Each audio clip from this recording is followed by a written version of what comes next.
Determine all intervals of increasing trend or decreasing trend and determine the coordinates of all maxima, minima, plateaus, or cliffs for the function f of x equals sine x. The first thing to do is find the domain. F of x equals sine x, a trig function with no denominator, therefore the domain will be all real numbers, or negative infinity to positive infinity. Trig functions have a tendency to have an infinite number of intervals of increasing trend or decreasing trend, as well as an infinite number of maxima, minima, or plateaus throughout their entire domain. But nicely, sine x is 2 pi periodic, which means that it repeats itself every 2 pi radians. Another way to write this is f of x plus 2 pi equals f of x. So instead of working on the entire domain of negative infinity to positive infinity, which can be a little overwhelming, we can instead work on the unit circle interval, which begins at 0. It includes its square bracket up to 2 pi. It does not include its round bracket because 2 pi is the same point as 0 on the unit circle. Find the results on the unit circle interval and then extend those results to the entire domain using the 2 pi periodic nature of sine x. The next thing to do is find all critical numbers on the unit circle interval. We will take the first derivative,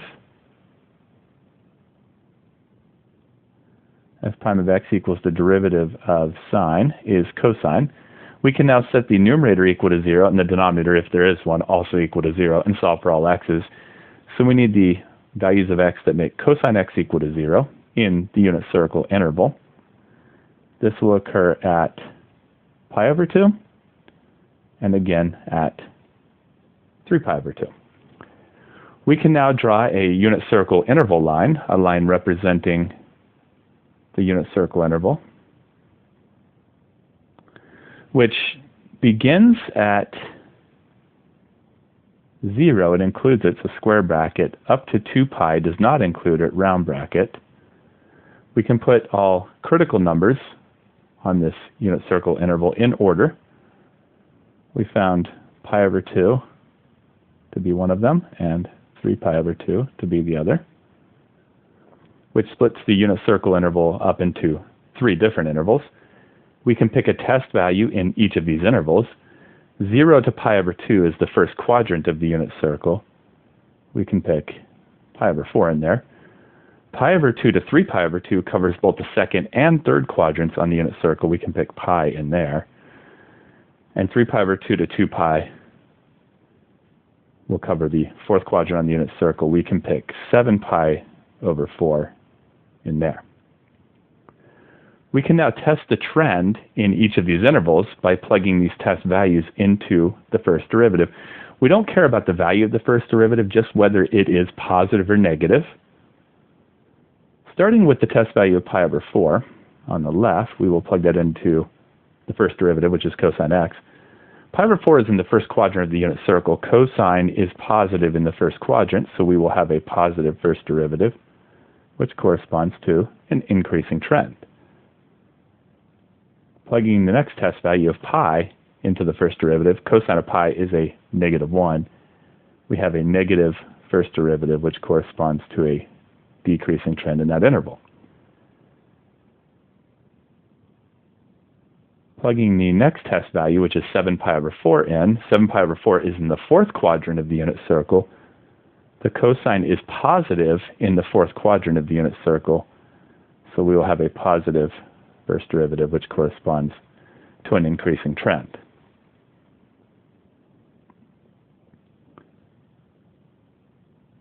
The left endpoint of this interval is included. The right endpoint is not included because it links up with the left endpoint for another 2 pi periodic piece of the sine x function here. So this increasing interval will exist also over here to the left of the 0 to pi over 2 interval, and that 2 pi point will be a 0 for 2 pi period earlier, and will link up with the 0 which is included, and so it will be one continuous increasing interval the interval for this increasing portion goes from 3 pi over 2 to 2 pi, which is 4 pi over 2. 3 pi over 2 to 4 pi over 2 has a width of 4 minus 3, 1 pi over 2. So there's an increasing interval of pi over 2 that will exist over here to the left of 0. Pi over 2 units to the left of 0 will go to negative pi over 2, and it will link up with 0, and since 0 is included, it will connect together and become one continuous interval. So that is, we have an increasing interval, not just from 0 to pi over 2, but all the way from negative pi over 2 up to pi over 2. That will account for this entire portion as well as this entire portion for the piece of it that would be to the left of 0. This is all due to the 2 pi periodic nature. We will put those together. Since those are accounted for, the only thing left is the decreasing interval that is here. And that is occurring from pi over 2 to 3 pi over 2. Right at the critical number of x equals pi over 2, we have the trend changing from increasing to decreasing. That will make x equals pi over 2 be a relative maximum.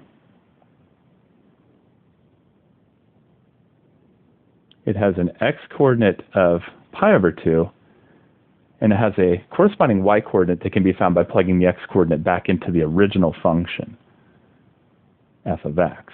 So y will be f of pi over 2, which will be the sine of pi over 2, and the sine of pi over 2 is a positive 1. So it has a corresponding y-coordinate of positive 1. Right at the critical number of x equals 3 pi over 2, we have the trend changing from decreasing to increasing. That will make x equals 3 pi over 2 be a relative minimum.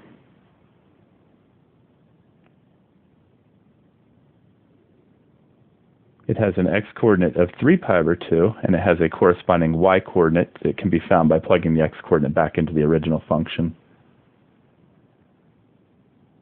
So y equals f of 3 pi over 2, which is the sine of 3 pi over 2, which equals negative 1. So that's a corresponding y-coordinate of negative 1. There is the result over one full 2 pi period of sine x.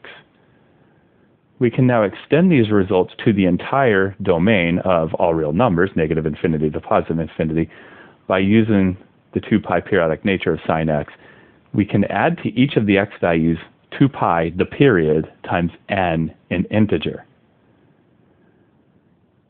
For these intervals of increase and decrease, each of these are an x value, and each of them will have a 2 pi n added to them.